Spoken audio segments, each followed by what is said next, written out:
Hi hi అన్న.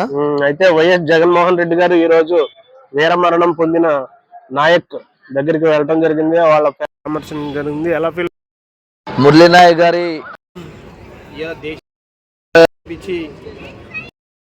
అమరవీరుడుగా సాధించినటువంటి ఘనత మురళీ నాయక్ గారి.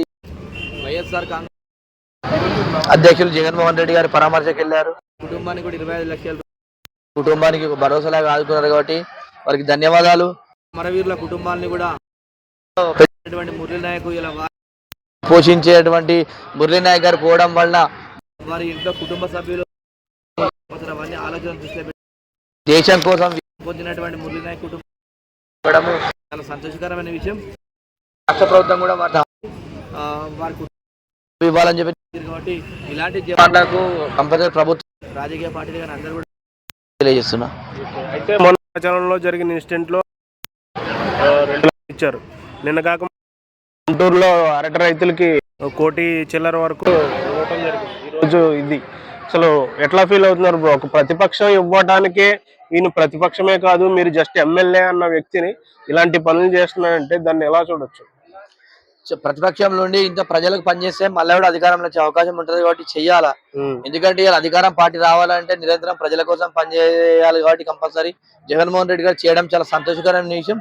అట్లానే మంచి మంచి కార్యక్రమాలు నిరుపేదలకు ఎవరికైనా కూడా ఎల్లవేళ్ళ ప్రజా సమస్యల మీద నిరంతరం పోరాడుతూ అదేవిధంగా రాష్ట్ర అభివృద్ధిలో కూడా వారు తోడుండి ఇలా అన్ని విధాలుగా కార్యక్రమాలు ఉంటాయి కాబట్టి మళ్ళీ కూడా వారికి అధికారం వచ్చే అవకాశం ఉంటుంది కాబట్టి కంపల్సరీ నిరంతరం జీవన్ గారు ఎప్పుడు కూడా ప్రజలలో ఉండాలని చెప్పేసి మనస్ఫూర్తిగా కోరుకుంటే అదేవిధంగా వారు కూడా వారి ఆరోగ్యం కూడా మంచిగా ఉండాలని చెప్పి దేవుని కోరుకుంటారు. ఎందుకంటే వారు మంచిగా ఉండి సేవలు ఇలాంటి సేవలు చేస్తే నిరుపేదలు ఉన్నటువంటి ప్రభుత్వం ఆదుకోకపోయినా కూడా మీలాంటి జగన్మోహన్ రెడ్డి గారు లాంటి నాయకులు ఉండి వారు మాట్లాడడం వల్ల కానీ వారు చేసిన సహాయం వల్ల కూడా కొన్ని కుటుంబం అని చెప్పి మనస్ఫూర్తిగా కోరుకుంటారు.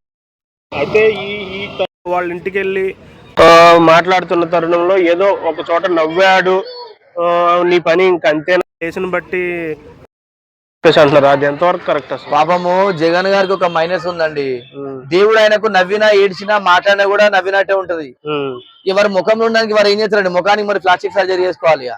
ఇప్పుడు అక్కడ పోయి ఆయన ఒక రాష్ట్ర ముఖ్యమంత్రి చేసినటువంటి హోదాలో ఉన్నటువంటి వ్యక్తి, రాష్ట్ర ముఖ్యమంత్రిని చేసినటువంటి అనుభవం ఉన్న వ్యక్తి, నిరంతరం ప్రజల కోసం వారు కూడా కొట్లాడారు. రాష్ట్రంలో ఇలా ఎంతో మంది పేదల కోసం కొట్లాడి ప్రజల కోసం అన్ని విధాలుగా సేవలు అందించినటువంటి జగన్మోహన్ రెడ్డి గారు నవ్వడం అనేది కాదు, మరి ముఖంలో అట్టుందండి. దేవుడు ఇచ్చిండు, ఆయన ఏం చేస్తాడు? అంటే ఒక బాధలో ఉన్న వ్యక్తి దగ్గరికి వెళ్ళి మనం కూడా గొళ్ళుని ఏడిస్తే ఆ పరిస్థితి కాదు కదా. ఇంతకు ముందు ప్రభాస్ గారి దగ్గరికి వచ్చిన అల్లు అర్జున్ గారిని కూడా అట్లనే కామెంట్ చేశారు. అసలు ఎందుకు మరీ మినిమం కామన్ సెన్స్ లేని కామెంట్లు ఎలా తీసుకోవచ్చు? ఏవో జనాలు 100 కామెంట్లు పెడతారండి. ఇప్పుడు జగన్ గారిని చూడు, నవ్వినా ఏడిచినట్టు ఉంటది, ఏడిచినా నవ్వినట్టే ఉంటది, ఏ చూసినా వారి ముఖమే అట్లుందన్న. ఆ ముఖం ఉన్నప్పుడు వాళ్ళు ఏం చేస్తారు? ఇప్పుడు పోయి చనిపోయిన వారు బాధ ఉంటది ఎవరికైనా, కానీ ఆయన కూడా బాధపడే కదా అక్కడ వేయండు. వారి కుటుంబము పాము నష్టపోయింది, వారి దేశం కోసము ప్రాణాలు అనిపించారని చెప్పేసి వారు కూడా పరామర్శకేరు కదా, పెళ్లి కార్యక్రమం గోలేదు కదా, పరామర్శించడానికి ఏంటి కాబట్టి వారు కూడా బాధ ఉంటది. ఎందుకంటే వారి ముఖం అట్లుందండి, చూసి నవ్విన కూడా ఏడిచినట్టు నవ్వినట్టు ఉంటుంది కాబట్టి ఆ విధంగా అట్లుంది కాబట్టి అంతే. దాన్ని ఎవరేం చేయాలి? దేవుడు ఇచ్చింది, అది మనం నువ్వేం చేయలేవు, నేనేం చేయలేను అన్న. Okay bro, thank you.